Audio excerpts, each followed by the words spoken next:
শরৎচন্দ্র চট্টোপাধ্যায়ের লেখা দেবদাসের জগতে আপনাদের স্বাগত। এটা কিন্তু শুধু একটা প্রেমের উপন্যাস না, এটা আসলে প্রেম, অহংকার আর ট্র্যাজেডির এক গভীর গল্প, যা আজও এত বছর পরেও আমাদের কাঁদায়। চলুন সেই গল্পেই আজ ডুব দেওয়া যাক। আচ্ছা, মূল গল্পে যাওয়ার আগে এই প্রশ্নটা নিয়ে একটু ভাবা যাক। কিভাবে সামান্য একটা জেদ বা হয়তো একটা ভুল সময় নেওয়া ভুল সিদ্ধান্ত দেবদাস, পার্বতী আর চন্দ্রমুখী এই তিনটে মানুষের জীবনকে চিরদিনের জন্যে ওলটপালট করে দিতে পারে। এই প্রশ্নটার উত্তর খুঁজতেই আমরা আজ দেবদাসের ভাঙা হৃদয়ের গল্পটা শুনব। কিন্তু জানেন, গল্পের শুরুটা কিন্তু মোটেও এমন বিষাদের ছিল না। এই শুরুটা হয়েছিল একদম নির্মল, নিষ্পাপ একটা ভালোবাসা দিয়ে। চলুন একটু ফিরে যাই দেবদাস আর পারোর সেই ছোটবেলার দিনগুলোতে, যেখানে ওদের ভালোবাসা ছিল নদীর জলের মতো একদম স্বচ্ছ। তালসোনাপুর গ্রামের জমিদার বাড়ির ছেলে হলো দেবদাস, আর তার ঠিক পাশের বাড়ির সাধারণ ঘরের মেয়ে পার্বতী। ওরা কিন্তু শুধু খেলার সাথী ছিল না, ওরা ছিল একে অপরের আত্মার বন্ধু। মানে এমন সম্পর্ক যেন একটাই আত্মা দুটো আলাদা শরীরে বাস করছে, একজনকে ছাড়া আরেকজনকে ভাবাই যেত না। ওদের ভালোবাসাটা ছিল নিখুঁত, কিন্তু ওরা যে সমাজে থাকতো সেই সমাজটা তো আর নিখুঁত ছিল না। সেখানে ছিল জাতপাত, ধনী গরিবের কঠোর নিয়ম। ওদের এই নিষ্পাপ প্রেমটা সেই সামাজিক দেয়ালের সামনে এসে একটা বড় প্রশ্নের মুখে দাঁড়িয়েছিল। আর ঠিক এখানে গল্পটা এমন একটা মর্মান্তিক মোড় নেয়, যেখানে ভালোবাসা হেরে যায় অহংকারের কাছে। ছোটবেলার সেই নিখুঁত প্রেমটা যেন এক মুহূর্তের মধ্যে ভেঙে চুরমার হয়ে গেল। কারণ কিন্তু একটা ছিল না, অনেকগুলো।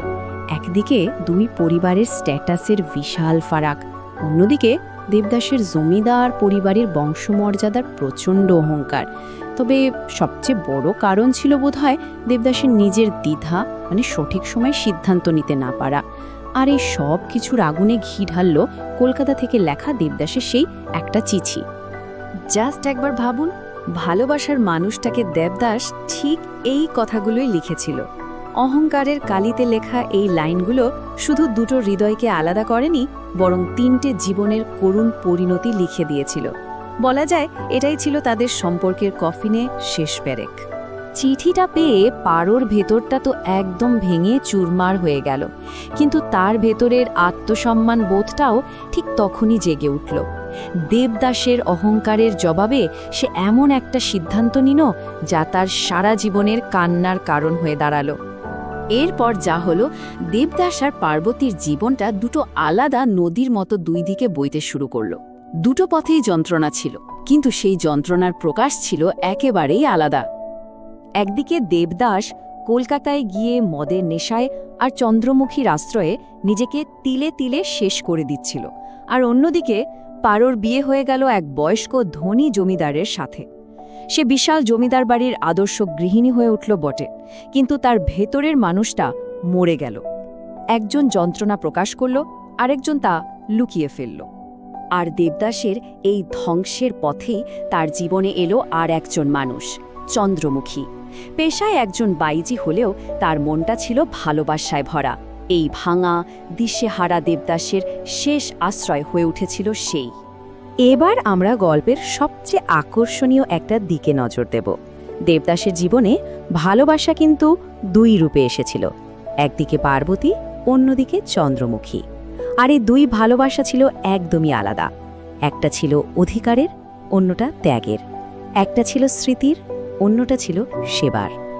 দেখুন, পারোর ভালোবাসাটা ছিল ছোটবেলার স্মৃতি আর অধিকার বোধের ওপর তৈরি। তার ভালোবাসায় ছিল অভিমান, ছিল অপেক্ষা। আর ঠিক তার উল্টো দিকে চন্দ্রমুখীর ভালোবাসা তৈরি হয়েছিল মায়া, সহানুভূতি আর নিঃশর্ত সেবা দিয়ে। সে দেবদাসের কাছে কিচ্ছু চায়নি, শুধু ভালোবেসে গেছে। পারো দেবদাসকে স্মৃতিতে বেঁধেছিল, আর চন্দ্রমুখী তাকে মুক্তি দিতে চেয়েছিল। জীবনের একেবারে শেষ দিকে এসে যখন দেবদাস বুঝতে পারছিল তার সময় ফুরিয়ে এসেছে, তখন তার মনে পড়ল পারোকে দেওয়া একটা প্রতিজ্ঞার কথা।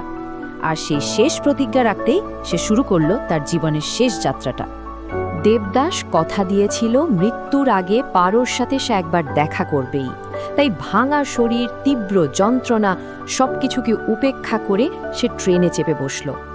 অনেক কষ্টে সারা রাত ধরে যন্ত্রণাকাতর ভ্রমণ শেষে যখন সে পারোর শ্বশুরবাড়ির গেটের সামনে পৌঁছল, ঠিক তখনই তার জীবন প্রদীপ নিভে গেল। আর সবচেয়ে বড় ট্র্যাজেডিটা কি জানেন?